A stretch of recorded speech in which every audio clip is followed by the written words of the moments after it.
একটা মেইল ট্রেনে চড়ে আমি গোয়ালন্দ ঘাট পর্যন্ত যাব। আর এই গোয়ালন্দ ঘাট পর্যন্ত যাব হচ্ছে আমাদের এই যে বাংলাদেশের এখন বন্যা পরিস্থিতিতে যাদের ক্ষতি হয়েছে বা যারা ক্ষতিগ্রস্ত মানুষ, তাদের পাশে থাকার জন্য কিছু অর্থ আমি চেষ্টা করব এই ট্রেনে যারা যাত্রী আছেন তাদের কাছ থেকে কালেক্ট করা। ট্রেনটাতে আমি উঠবো ভাবছি, সেই ট্রেনটা আপনারা দেখতেছেন, ট্রেনটা আসতেছে। তো ট্রেনটা আসলে আমি এখন হচ্ছে সেই ট্রেনে উঠবো। আর এই যে পাংশা রেলওয়ে স্টেশনের এখানে দেখা যাচ্ছে অনেক যাত্রী, সব যাত্রীরা হচ্ছে এই ট্রেনটার জন্য ওয়েট করতেছে।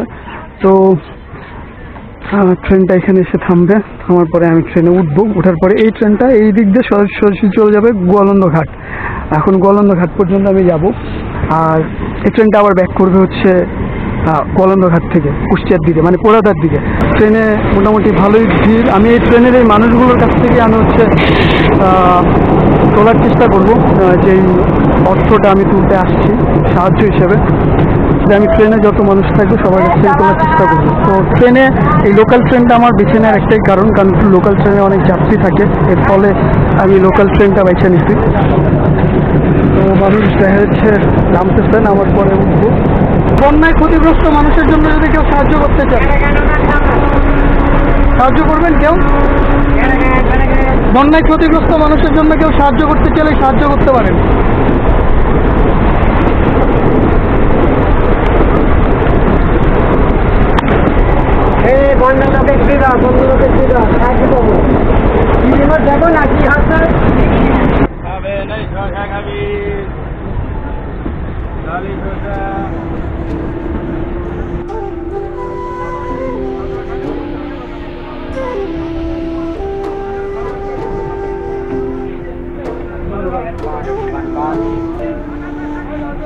ধন্যবাদ।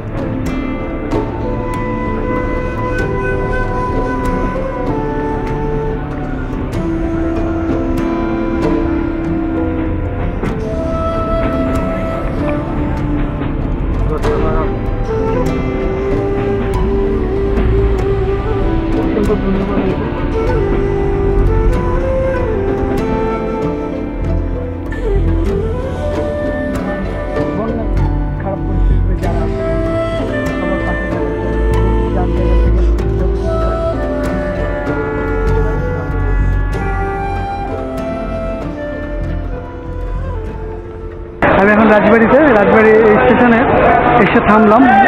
3টা বগি, মানে সামনের 3টা বগি আমি কভার করছি। তো 3টা বগি থেকে যতটুকু সম্ভব নেওয়া হচ্ছে, যা যতটুকু পারছে সাহায্য করছে। এখন পেছনে 2টা বগি বার আছে, এই 2টা বগি হচ্ছে আমি ট্রেনটা যখন রাজবাড়ি থেকে ছাড়বে তখন আমি এই 2টা বগিতে উঠে যাব।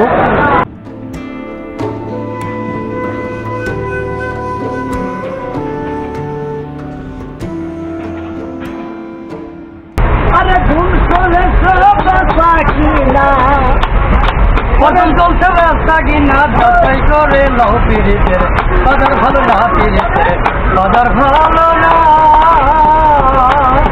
ধুম চলেছে বেচা কিনা যাচাই করো না পিড়িতের বাজার ভালো না পিড়িতের বাজার ভালো না। এই আসল মারবা যারাই হলো সেই কম সকল মানে তারাই খুব গরম রে বাজার আসল মারবা তারাই সকল মানে খইরা যারা তারাই খুব গরম বাজার চলছে রাস্তা কিনা কদম চলছে রাস্তা কিনা যাচাই করে লও পিড়িতের বাজার ভালো না পিড়িতের বাজার ভালো না।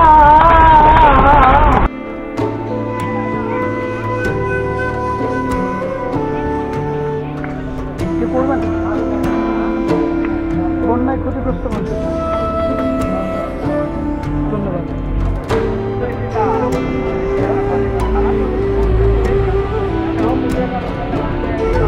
যা পারে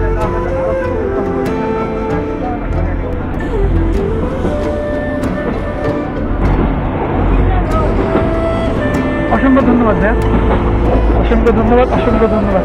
দেখতেই পাইলেন আপনারা সবাই সাহায্যের হাত বাড়ায় দিচ্ছেন। খুব ইচ্ছা যে আমি স্বেচ্ছাসেবী হয়ে কাজ করবো।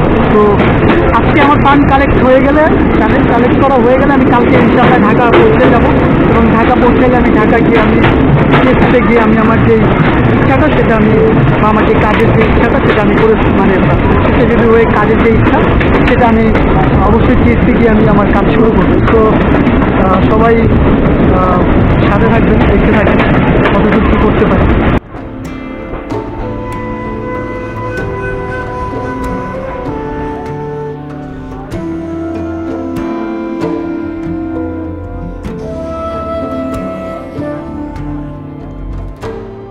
আমি এখন পাংশা রেলওয়ে স্টেশনে।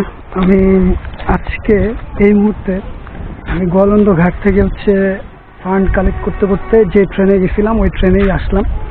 তো পাংশা যেহেতু আমার বাসা, তো সেক্ষেত্রে মানে কেমন যেন একটু টায়ার্ড লাগতেছে, মানে খাওয়া দাওয়া হয় নাই দুপুরে, একটু ক্লান্ত। মানে মনে হচ্ছে যে এখানে ট্রেনটা, এই যে আপনাদেরকে আগে একটু বলি, আমি যে ট্রেনটাতে আসছি ওই ট্রেনটা এখানে এসে দাঁড়াইছে ক্রসিং। তো একটা ট্রেন ঢাকার দিকে যাবে, তো ওইটা 2 নম্বর মানে লাইনে আর কি দাঁড়ায় আছে। তো আমি এই ট্রেনটাতে উঠে আমি চাইলে কুষ্টিয়াতে আবার ফান্ড কালেক্ট করতে করতে কুষ্টিয়া পর্যন্ত যাইতে পারি, কিন্তু ব্যাপার হচ্ছে মানে যা আমার ইচ্ছা ছিল যে কুষ্টিয়া যাব, যা ফান্ড কালেক্ট করে আমি রাতের মধ্যে, মানে রাতের একটা সুন্দরবন নামে একটা ট্রেন আছে ওই ট্রেনটাতে ব্যাক করবো, এরকম একটা প্ল্যান ছিল। তো এখন মানে কুষ্টিয়াতে আমি কথাবার্তা বললাম, মানে ইচ্ছা ছিল কুষ্টিয়া শহরের মধ্যে গিয়ে ফান্ড কালেক্ট করব। তো ওইখানে হচ্ছে অনেকগুলা টিম আছে, যে টিমগুলা মানে টিম আমার পরিচিত আর কি, ওদের সাথে কথা হইলো। তো ওরা বললো যে আজকে সারাদিন ওরা কুষ্টিয়া শহরের মধ্যে মানে সব জায়গায় ওরা হচ্ছে ফান্ড কালেক্ট করছে এবং করতেছে।